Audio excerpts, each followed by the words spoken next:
पंत प्रधान जी का भी जो पद है वो संवैधानिक हमारा माना जाता है और पूरे देश के लोगों ने उन्हें पसंद किया और ये पद पे लाके बिठाया है और वो पार्लियामेंट के खुद भी सदस्य हैं और सदस्य के बाद ही वो प्राइम मिनिस्टर बने।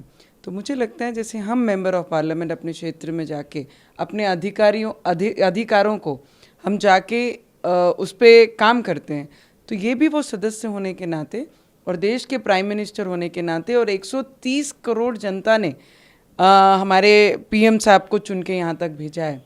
तो मुझे लगता है जितने भी विरोधी पक्ष के लोग बोल रहे हैं, पहले तो इन्होंने दंडवत करना चाहिए मोदी जी का, क्योंकि इतनी बड़ी सोच पिछले 100 वर्षों से जो पार्लियामेंट में हम बैठे हैं वो ब्रिटिश कालीन पार्लियामेंट है।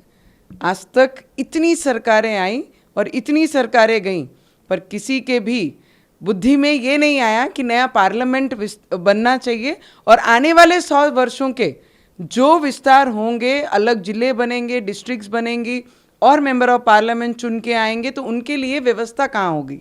तो मुझे लगता है आगे की सोच रखने वाले देश को ये पहले प्राइम मिनिस्टर जी मिले हैं, जिनके वजह से आज ये पार्लियामेंट का उद्घाटन हो रहा है।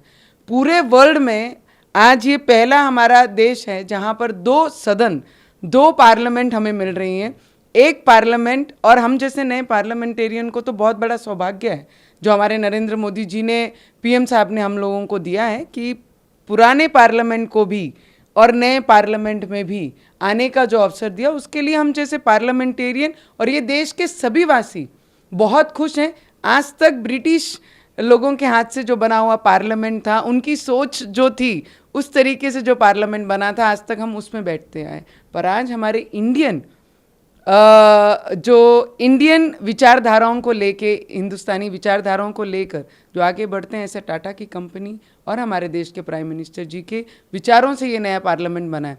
तो मुझे लगता है हम देशवासी सब खुश हैं, ऑपोजिशन को कोई मुद्दा नहीं है, क्योंकि ये उनकी सोच से बहुत बोलते हैं ना, बहुत आगे की सोच रखते हैं हमारे प्राइम मिनिस्टर। इसके लिए उन्हें तकलीफ है, पेट दुखना तो साहजिक है, नहीं तो ऑपोजिशन वालों को भी उनकी पार्टी के लोग पूछेंगे कि आपने क्यों नहीं सवाल उठाया। मुझे लगता है आपने जो भी कोई नेता कुछ भी ट्वीट करता है या किसी को भी कोई प्रॉब्लम है, तो आप पार्टी पे बोल सकते हैं, आप व्यक्ति को बोल सकते हैं, पर देश के लोकतंत्र का सबसे बड़ा मंदिर, जिसकी आस्था इस देश का हर एक नागरिक के साथ जुड़ा हुआ है, उस पे अगर कॉफिन बोलकर या उनके दफनाने का ये शब्द बोलकर, मुझे लगता है ये देश के हर व्यक्ति की सम्मान को दुख पहुंचाने वाला है। तो मुझे लगता है ये जितने भी बड़े नेता हैं, ये कर नहीं पाए, इसे इन लोगों को इसकी तकलीफ है इसलिए। पर मुझे ऐसा लगता है आप व्यक्ति के ऊपर अपना विरोध दिखा सकते हो, पर देश के लोकतंत्र का सबसे बड़ा मंदिर है। मैं सबसे विनती करूंगी और ऐसी रहेगी तो उनकी प्रदेश उन्हें इसका उत्तर जरूर देगी। डेमोक्रेसी है, हम जैसे नए लोगों को निमंत्रण आया हुआ है, हम जैसे नए पार्लियामेंटेरियन को निमंत्रित देके सम्मानित वहाँ बुलाया गया है।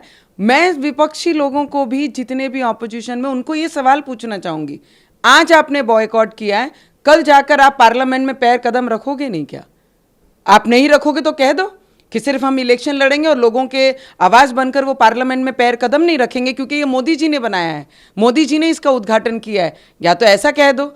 मुझे लगता है जो बातों में तथ्य ही नहीं है कि निमंत्रण नहीं दिया है, विपक्षी बैठकर उन्होंने बॉयकॉट करने का निर्णय लिया है। निमंत्रण जो चेयरपर्सन से और जो पार्लियामेंट से और जो सरकार से आना चाहिए, वो सभी मेंबर ऑफ पार्लियामेंट को, वो सदस्य हैं वो पार्लियामेंट के, सभी को बाकायदा निमंत्रण आए, इसलिए हम यहाँ तक आए हैं। अगर निमंत्रण नहीं होता तो शायद हम भी नहीं आते। निमंत्रण सभी को रिस्पेक्टफुली गया हुआ है, जहाँ तक मुझे आया है। तो मुझे लगता है बड़े नेताओं को तो सबसे इक्वली जो है सदस्य उस घर के, सभी को पहुँचा होगा।